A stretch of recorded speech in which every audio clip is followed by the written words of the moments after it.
تو نے لومڑی بننے کا پروگرام بنایا ہے؟ مزدوروں کوئی حضرت حسن بصری فرما رہے ہیں کہ مزدور لومڑی نہیں ہوتا، مزدور تو شیر ہوتا ہے، مزدور تو یہ تو شیر ہوتا ہے، شیر۔ اس کا مالک جو جس نے اس کو دیہڑی پہ رکھا ہے وہ بھی مزدور کی کمائی کھا رہا ہوتا ہے، وہ بھی مزدور کی، تو مزدور تو شیر ہے۔ انہیں سر جھکا کے نہیں جینا چاہیے، انہیں سر اٹھا کے جینا چاہیے۔ یہ تو بڑے قیمتی وجود کے لوگ ہیں جو مزدوری کرنے نکلتے ہیں، ان کے کچھ حقوق ہیں، کچھ حقوق۔ ہمارے حکمران بھی حقوق کا تعین کرتے ہیں، کہتے ہیں 15,000 سے زیادہ، یہ جو بجٹ آیا ہے نا اس میں 15,000 سے زیادہ، کہتے ہیں مزدور کی تنخواہ 15,000 ہونی چاہیے۔ کتنی جی؟ 15,000 سے کون سا گھر چلتا ہے؟ ویسے مولویوں کی بھی اتنی ہے، اور میرا خیال ہے کم مولویوں کی 15,000 ہے، 10 کے قریب ہی ہے، اور اس کو بھی کہتے ہیں کہ تو بڑا کھاتا ہے، ارادہ ہے عید کے بعد تجھے چھٹی کرا دی جائے، بڑے خرچے ہیں تیرے مولوی۔ 15,000 روپیہ تنخواہ مزدور کی، گزارا ہوتا ہے؟ آؤ میں تمہیں وہ اس بارگاہ پہ لے جاؤں جس نے سب کو شانیں عطا فرمائی ہے۔ حضرت ابوبکر صدیق رضی اللہ تعالیٰ عنہ خلیفۃ المسلمین بنے، خلیفہ بنے تو سویرے جس رات خلیفہ بنے سویرے سر پہ ٹوکری رکھی، منڈی کی طرف جا رہے ہیں۔ حضرت عمر فاروق رضی اللہ تعالیٰ عنہ مولا علی شیر خدا کو کسی نے بتایا کہ وہ تمہارا خلیفہ تو جا رہا ہے مزدوری کرنے، وہ تو جا رہا ہے کمائی کرنے۔ حضرت علی شیر خدا مولا کائنات جناب فاروق اعظم دونوں نے رستے میں روکا کہ ابو بکر کہاں جا رہے ہو؟ فرمانے لگے کام کرنے جا رہا ہوں، مزدوری کروں گا، منڈی میں جاؤں گا، تجارت کرتا تھا اس کو جاری رکھوں گا، بچوں کا پیٹ بھی تو پالنا ہے۔ اب تمہاری حکومت کے پیچھے بچے تو نہیں نا بھوکے مروا لینے، میں نے کچھ کرنا تو ہے۔ حضرت عمر کہنے لگے چلا آ کے بیٹھ، ہم صحابہ کو اکٹھا کرتے ہیں اور مال غنیمت سے تیرا وظیفہ لگاتے ہیں، آپ کو وظیفہ ملے گا مانا، تو آپ بیٹھ کر کے مسجد میں تو ڈیوٹی کریں۔ بیٹھ گئے، مشاورت ہوئی تو حضرت ابوبکر صدیق رضی اللہ تعالیٰ عنہ پوچھنے لگے جناب بتلائیے آپ کا کتنا وظیفہ لگایا جائے؟ حضرت ابوبکر صدیق فرمانے لگے اتنا لگا دو جتنی ایک مزدور کی تنخواہ ہوتی ہے۔ تو ایک صحابی بول کے بڑے میٹھے اور دھیمے لہجے میں کہنے لگے ابوبکر اگر تیرا گزارا نہ ہوا تو، اگر تیرا گزارا نہ ہوا تو۔ حضرت ابوبکر صدیق فرمانے لگے اگر میرا گزارا نہ ہوا تو میں مزدوروں کی تنخواہوں میں اضافہ کر دوں گا، اگر مزدوروں کے گھر جلنے لگیں گے تو میرا بھی چلے گا، میں ان کی تنخواہیں بڑھاؤں گا صرف اپنی۔ تو مزدور کے حقوق کا تعین کیا۔ سب سے پہلے تو میرے نبی پاک علیہ السلام نے منع فرمایا، فرمایا جس کو مزدوری پر رکھو پہلے اس کے ساتھ اجرت طے کرو۔ حضور صلی اللہ علیہ وسلم نے فرمایا جب تک اجرت واضح نہ ہو جاؤ کسی کو کام پر، جب تک اجرت واضح نہ ہو جائے، مکمل نہ ہو جائے کہ کیا دینا ہے، طے کریں کیا لوگے، جو جناب دے دیں گے لے لوں گا۔ شریعت اس کو پسند نہیں کرتی، محبوب نہیں رکھتی۔ پہلے اس کے ساتھ پہلا حق مزدور کو یہ دیا کہ اس کی اجرت پہلے، بولیے اجرت پہلے اجرت طے ہوگی، یہ پہلا حق ہے۔ اور مزدور کا دوسرا حق کیا بیان کیا میرے نبی پاک نے؟ فرمایا جب، اور یہ ایسی اعلیٰ بات ہے کہ جتنے حقوق لکھنے والے ہیں نا، جتنے بین الاقوامی سطح پر انسانی حقوق کا چارٹر بنانے والے ہیں، وہ کہتے ہیں کہ یہ ایسا نقطہ حضور نے بیان کر دیا ہے کہ اس سے آگے کو بڑھ ہی نہیں سکتا، یہ ایسی بات ہے کہ جس کی شرح بھی کوئی نہیں کر سکتا۔ میرے حبیب کریم علیہ الصلوۃ والسلام نے فرمایا پہلے طے کرو، اور کیا خوبصورت لفظ ہے، قانون بنا دیا۔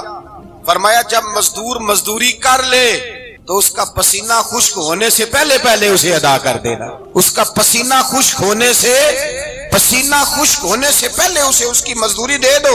بیچارے نے محنت کی ہے، اپنے گھر جائے، یہ نہیں کہ اس نے مزدوری کیا تو تم نے کہا نہیں ادھر سے پینٹ صحیح نہیں ہوا، یہ تو لے جا 2000 اور پھر میں تیرا حساب کروں گا، ابھی ذرا میں چیک کرا لوں 2-4 لوگوں کو بلا کر کے، وہ فلاں جگہ سے نا ایک کونا خالی رہ گیا۔ اللہ سے ڈرنا چاہیے، اللہ سے ڈرنا چاہیے۔ اگر اللہ تبارک و تعالیٰ نے 2-1 آدمیوں کو ملازم آپ کا بنا دیا ہے تو پھر خیال ہونا چاہیے۔ ایک صحابی اپنے خادم غلام کو مار رہے تھے تو میرے نبی پاک تشریف لائے، اور میں کیوں اسے مار رہا ہے؟ حضور غلطیاں بڑی کرتا ہے۔ نبی پاک نے فرمایا جتنا تجھے اس پر اختیار ہے نا اس سے کہیں بڑھ کر میرے رب کو تیرے اوپر بڑا اختیار ہے۔ کہا حضور یہ بڑی غلطی کرتا ہے، میں آخر کتنا معاف کروں؟ حضور نے فرمایا اتنا معاف کر جتنا میرا رب تجھے معاف فرماتا ہے۔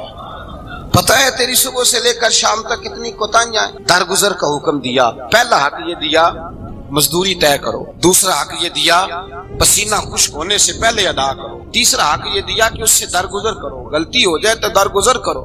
تو یا رسول اللہ مزدوری کتنی دیں؟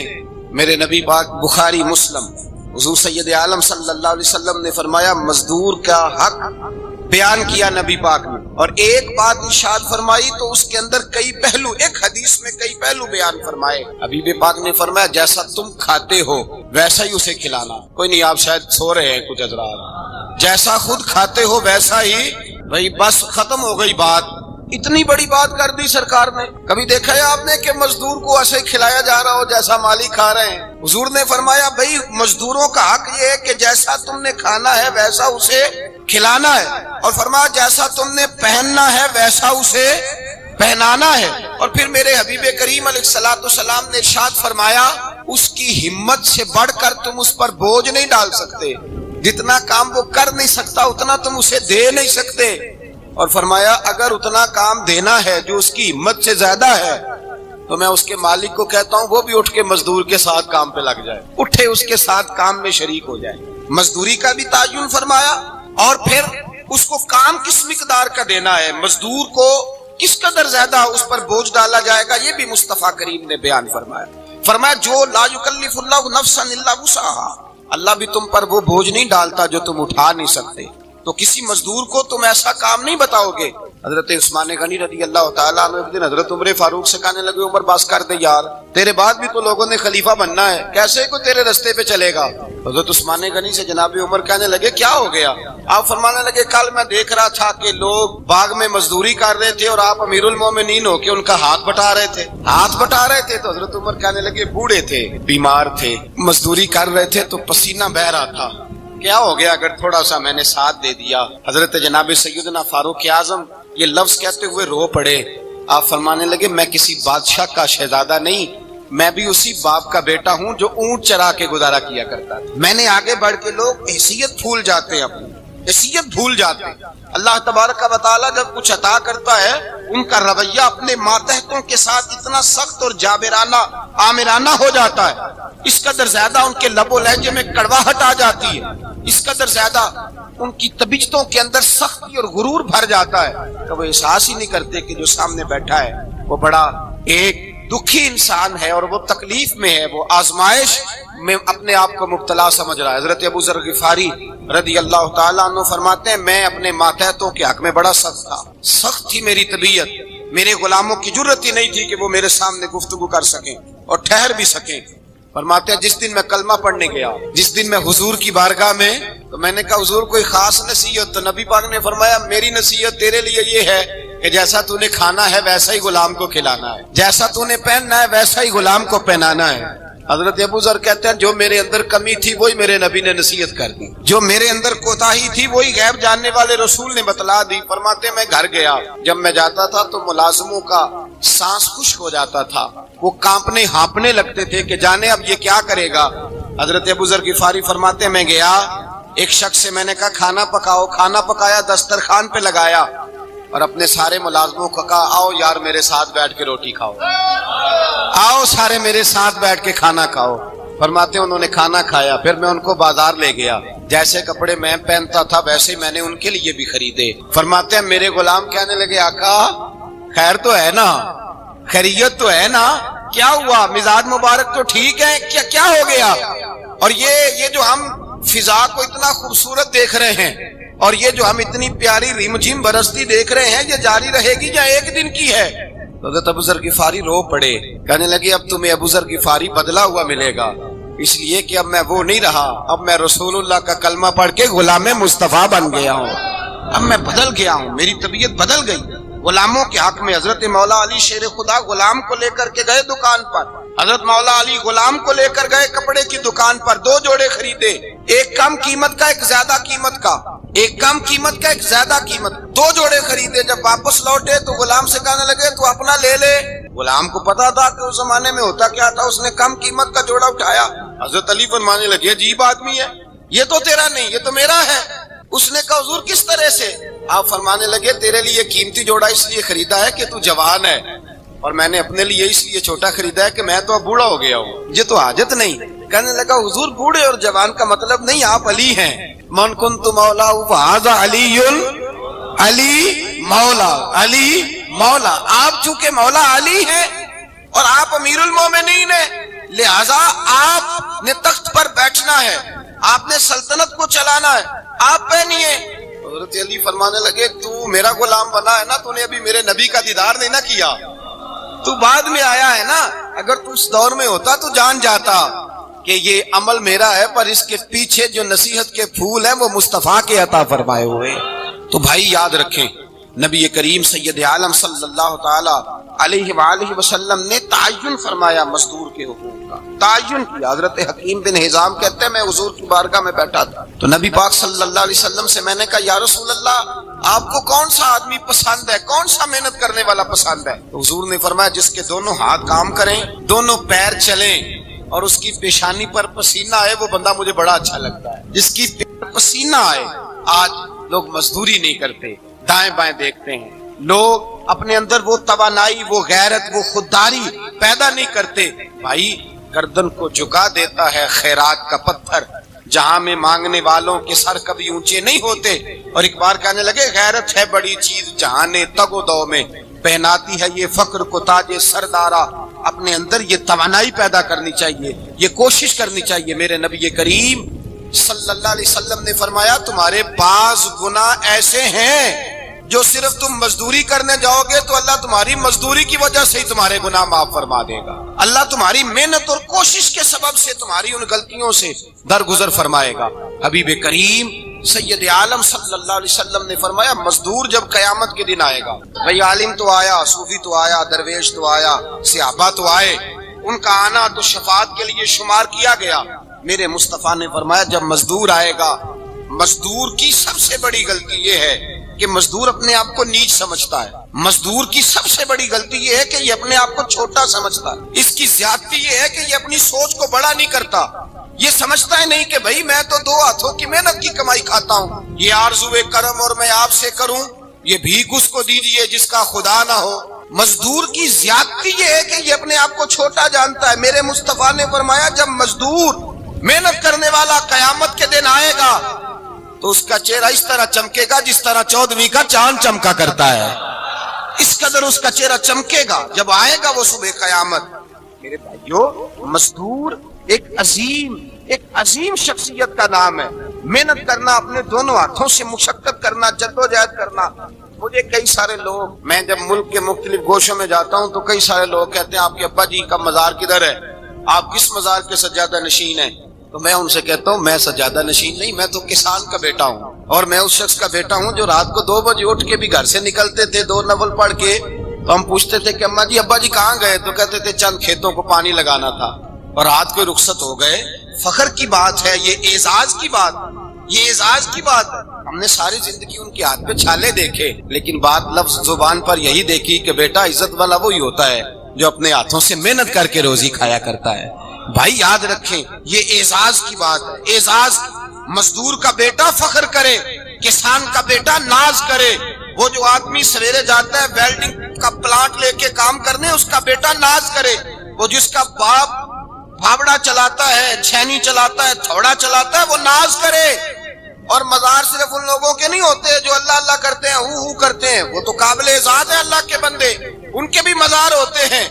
مزار وہ بھی ہوتا ہے جس کو میرے مصطفیٰ نے فرمایا القاسب حبیب اللہ, جو محنت کرتا تھا, ہاتھوں سے جدوجہد کرتا تھا, وہ بھی تو اللہ کا دوست ہے نا, اس کا بھی تو مزار ہے نا, اس کی بھی تو قبر پر انوار ہے جو اللہ کا محبوب ہو کے گیا.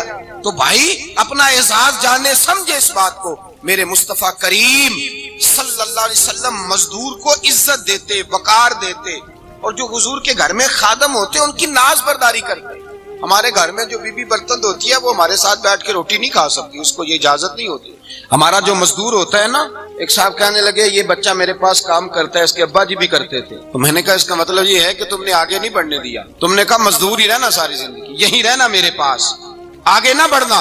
میرے مصطفیٰ کریم سید عالم صلی اللہ علیہ وسلم کے پاس جو لوگ کام کرتے تھے, محنت کرتے تھے, مشقت کرتے تھے. ہمارا ملازم ڈرتا ہے, کامتا ہے, وہ بات کرتا ہے تو صاحب جی کہتے کہتے زبان تھکتی ہے, 100 دفعہ موڈ کو دیکھتا ہے, گالیاں کھاتا ہے بیچارہ, اس کی عزت نفس کو اچھالا جاتا ہے, اس کو رسوا کیا جاتا ہے, اور وہ بیچارہ رات کو رضائی میں منہ دے کے روتا ہے کہ یار میرے نصیب صرف اس لیے کمزور ہیں کہ میں غریب کے گھر میں پیدا ہوا ہوں.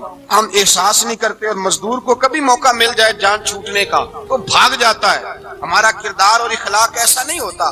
حضرت زید بن حارثہ رسول اللہ کے غلام تھے, نبی پاک کے گھر میں جھاڑو دیتے تھے, برتن مانجتے تھے. یہ بچپن میں اپنے قبیلے سے گم ہو گئے تھے, کسی نے اغوا کر کے لا کر کے بیچ دیا تھا, گم ہو گئے تھے. حضور کی بارگاہ عالی مرتبت میں لائے گئے. حضرت زید بن حارثہ سارا دن کام کاج کرتے. کوئی آدمی آیا ان کے علاقے کا, مکہ مکرمہ, ان کو پہچان کر واپس گیا ان کے قبیلے میں اور جا کے بتلایا کہ تمہارا بیٹا تو محمد ابن عبداللہ صلی اللہ علیہ وسلم کے پاس. اس وقت حضور نے بھی اللہ نے نبوت نہیں فرمایا تھا. ان کے والد حارثہ چچا لینے آئے اور نبی پاک کے پاس آئے تو 2 تھیلیاں اشرفیوں کی بھر کے لائے. کہنے لگے حضور یہ پیسے لے لیں, 2 تھیلیوں میں پیسے ڈالیں, دینار ہے درہم ہے, حضور لے لیں, ہمارا بیٹا دے دیں. نبی پاک صلی اللہ علیہ وسلم نے فرمایا تمہیں غلطی لگ گئی ہے, پیسے پیچھے ہٹاؤ, میں زید کو بلاتا ہوں, میں زید کو, ادھر دیکھیے گا, میں زید کو, میں اسے بلاتا ہوں, اگر وہ جانا چاہے تمہارے ساتھ تو مجھے اعتراض نہیں لے جانا. چچا اور باپ کہنے لگے آپ عجیب بات کرتے ہیں, وہ غلامی چھوڑ کے نہیں جائے گا. آپ عجیب بات کرتے ہیں, وہ مزدوری چھوڑ کے بادشاہی اختیار نہیں کرے گا. ہم کھاتے پیتے لوگ ہیں, اس کی ماں ترس گئی ہے اس کو ملنے کو, بہنیں روتی ہیں, وہ جائے گا نہیں. میرے حبیب نے فرمایا تم نے ابھی یہ ذائقہ چکھا نہیں, تمہیں اس کا پتہ نہیں, تو میں بلاتا ہوں, اگر جانا چاہے تو پیسوں کی ضرورت نہیں, لے جانا. حضرت زید کو پیغام دیا, آئے. حضور نے فرمایا وہ تمہارے والد کھڑے ہیں, وہ چچا ہیں, لینے آئے ہیں. جناب زید گئے, باپ کے گلے سے لگے, بچھڑے ہوئے باپ بیٹا ایک دوسرے کو مل کے کھل کے روئے. کہا بیٹا تیری ماں کی آنکھیں پتھر ہو گئی تیرا رستہ دیکھ کے, تیری بہنیں ترستی ہیں تیرے چہرے کے دیدار کو. بیٹا وہ گلیاں بھی روتی ہیں جن میں تو کھیلا کرتا تھا, پر اب فکر کی بات کوئی نہیں, اب کوئی پریشانی نہیں, میں پیسے لایا ہوں تجھے لے جاؤں گا. نبی پاک صلی اللہ علیہ وسلم نے دیکھا نا جب باپ بیٹے کی گفتگو ہو گئی, آنسو بہ گئے, بوجھ ہلکے ہو گئے, تو میرے کریم نے فرمایا زید اگر تم چچا کے ساتھ والد کے ساتھ جانا چاہو تو میری طرف سے اجازت ہے, تم جا سکتے ہو. یہ لفظ کہے تو جناب زید دوڑ کے حضور کے قدموں میں آ کے بیٹھ گئے, حضور کے قدموں میں بیٹھ گئے. اور گویا فاضل بریلوی علیہ رحمہ نقشہ بیان کرتے ہیں, کہنے لگے تیرے قدموں میں رہوں, غیر کی ٹھوکر پہ نہ ڈال, میں جھڑکیاں کھاؤں کہاں چھوڑ کے صدقہ تیرا, اور تیرے قدموں میں جو ہے غیر کا منہ کیا دیکھے, کون نظروں پہ چڑھے دیکھ کے تلوا تیرا. کہنے لگے حضور میں نے نہیں جانا, میں یہیں رہوں گا. چچا اور باپ نے دیکھا تو کہنے لگے بیٹا تو غلامی چھوڑ کے نہیں جائے گا, تو ملازمت چھوڑ کے بادشاہی میں نہیں جائے گا. آپ کے والد کو آپ فرمانے لگے ابا جی ذرا 2 گھڑیاں یہاں رہ کے تو دیکھیں, یہاں 2 گھڑیاں رہ کے تو دیکھیں. فرمایا یہاں ملازموں کا وہ اعزاز ہے جو شہزادوں کا ہوا کرتا ہے, یہاں خادموں کی وہ عزت ہے. اور پتہ پھر ان کو مقام کیا ملا, یہ واحد صحابیاں جن کا نام اللہ نے قرآن پاک میں بیان فرمایا ہے, نام اللہ نے قرآن مجید میں بیان فرمایا. حضور کا اپنے غلاموں کے ساتھ جو تعلق, اپنے ملازموں کے ساتھ جو رشتہ تھا. بڑا آدمی آتا ہے نا, بڑا آدمی, تو لوگوں کی سانس سوکھ جاتے ہیں, اٹھ کے ملتے ہیں, بڑا کچھ کرتے ہیں. مزدور آتا ہے تو لوگ اوے کہہ کے پکارتے ہیں, ان کو خبر ہی نہیں کہ اس شخص کا اعزاز کتنا ہے. حضرت انس بن مالک رضی اللہ تعالیٰ عنہ فرماتے ہیں میں چھوٹا سا تھا, میری اماں مجھے حضور کے گھر چھوڑ گئی, میں نے 10 سال نوکری کی نبی پاک. کتنے سال بولیے؟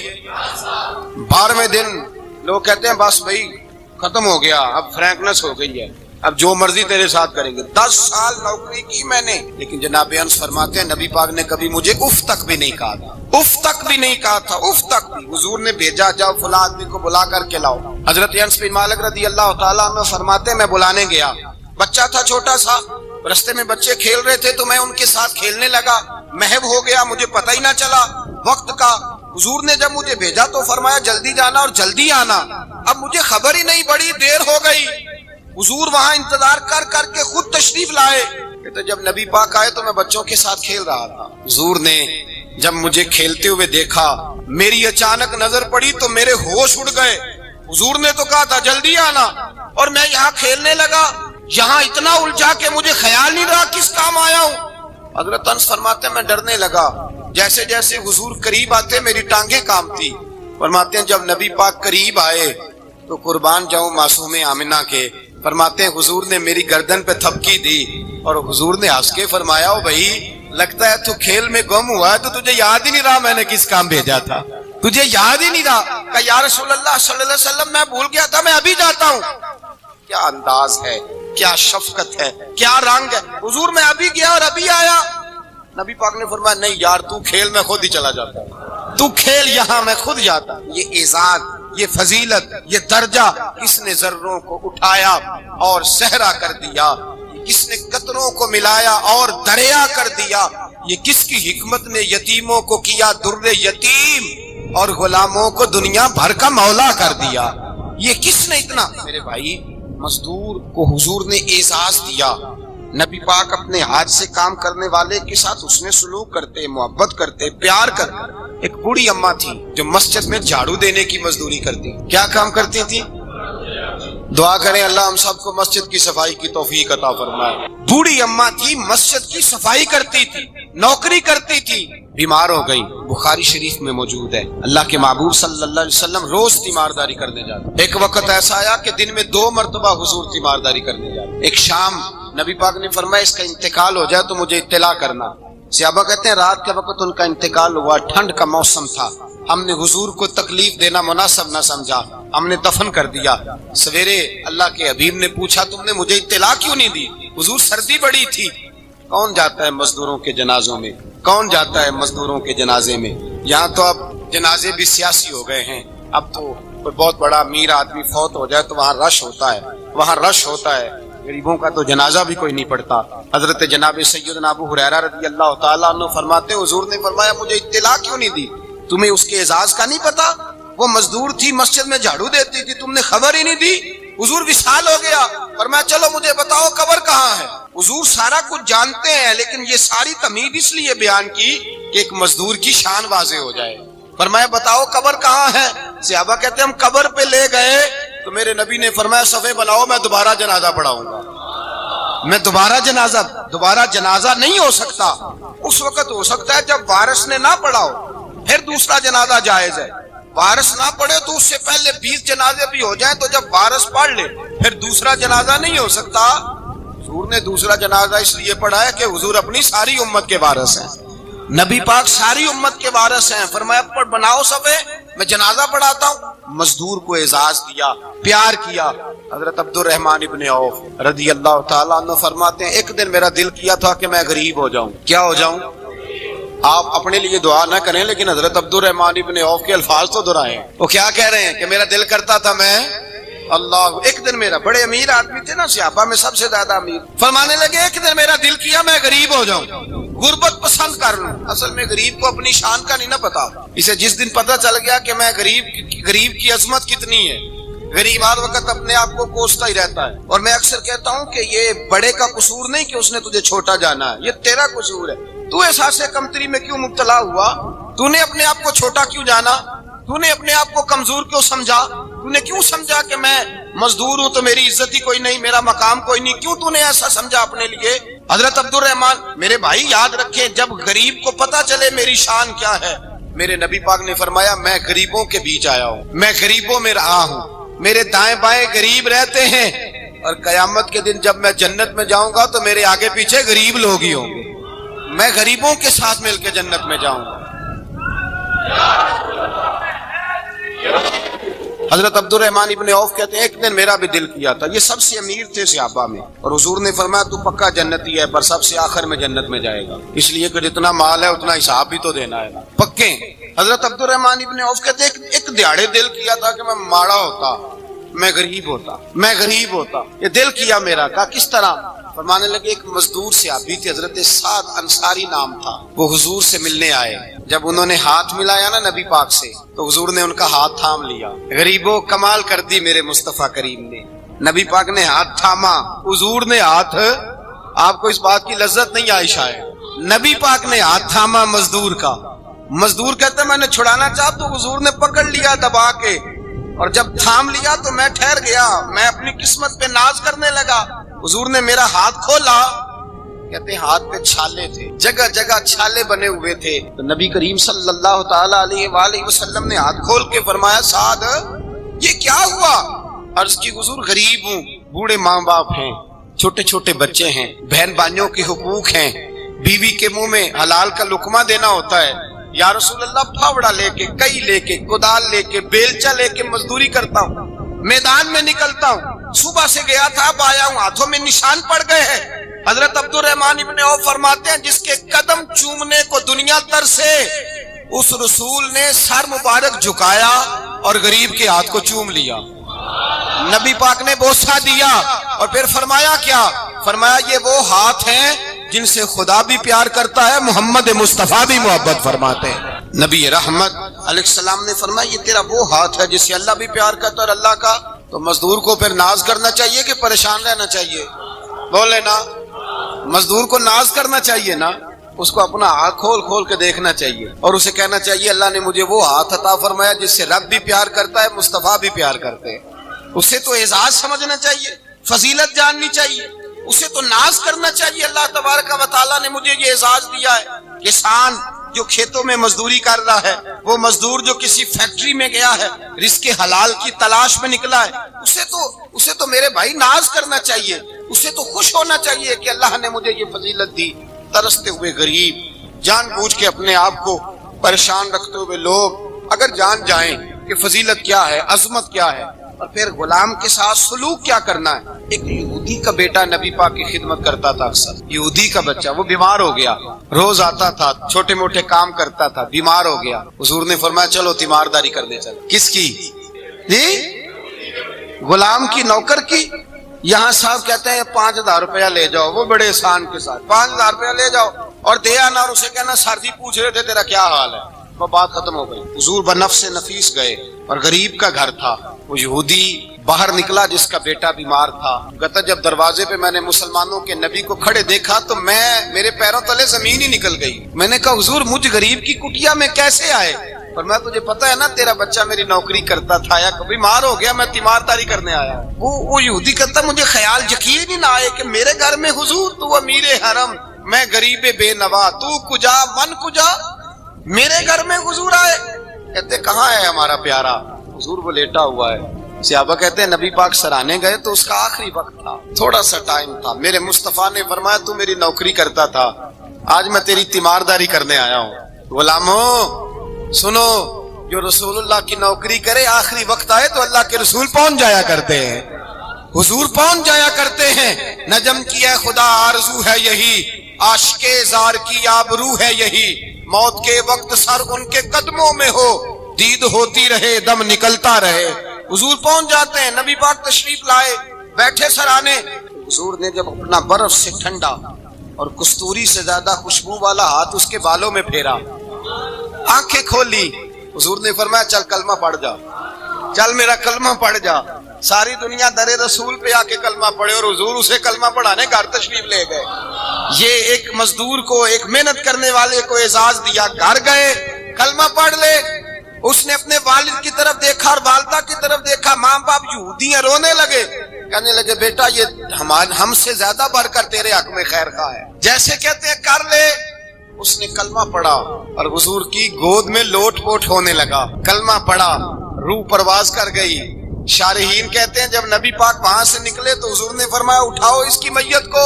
ماں باپ کہنے لگے کہاں لے جانا ہے؟ فرمایا ہم اپنے طریقے کے مطابق غسل کفن کریں گے, اس لیے کہ جو کلمہ پڑھ جائے پھر وہ میرا ہو جایا کرتا ہے, میرا ہو جایا کرتا ہے. بھائی یاد رکھیں, مزدور کو حضرت ربیعہ بن کعب فرماتے ہیں میں حضور کو وضو کراتا تھا, رات کا وضو میری ذمہ داری تھی, صرف ایک وضو رات. ہمارے ہاں تو 25 سال مزدور مزدوری کر کے چلا جاتا ہے, اور وہ مزدور ہی رہتا ہے, وہ مزدور ہے, اس کا کوئی اعزاز نہیں, کوئی. اس کے لیے وہ کہتے ہیں اب بابا جی آپ کو کھانسی زیادہ آتی ہے, اپنے بیٹے کو لگا دیں, کسی اور کی ڈیوٹی لگا دیں, اب آپ کام نہیں کر سکتے. 25 سال نوکری کی, ملا کیا؟ حضرت ربیعہ کہتے ہیں میں وضو کراتا تھا رات کا. میرے نبی پاک نے فرمایا شادی کیوں نہیں کرتا؟ تو میں نے کہا یا رسول اللہ نہ میرے پاس حسن ہے, نہ پیسے ہیں, نہ کوئی کاروبار ہے, مجھے کون رشتہ دے گا؟ میرا روپ بھی نہیں تے میرا رنگ بھی نہیں, میں نے یار مناؤن دا ٹانگ بھی نہیں, کون مجھے رشتہ دے گا؟ کہتے ہیں حضور خاموش ہو گئے. دوسرا دن آیا تو میں وضو کرانے پہنچا تو نبی پاک نے فرمایا شادی کیوں نہیں کرتا؟ کہتے ہیں میں نے کہا حضور کون رشتہ دے گا؟ وہی 3 باتیں دہرائیں, نہ پیسے ہیں, نہ حسن ہے, نہ کوئی کاروبار ہے, نہ مکان ہے. فرمایا حضور نے تیسرے دن پھر کہا. جب دوسرا دن ہوا نا تو حضور نے کہا, حضور خاموش ہوئے میرے جواب پر. میں نے کہا یار کتنا بیوقوف ہوں, حضور روز پوچھتے ہیں اور میں جواب ہی نہیں دیتا.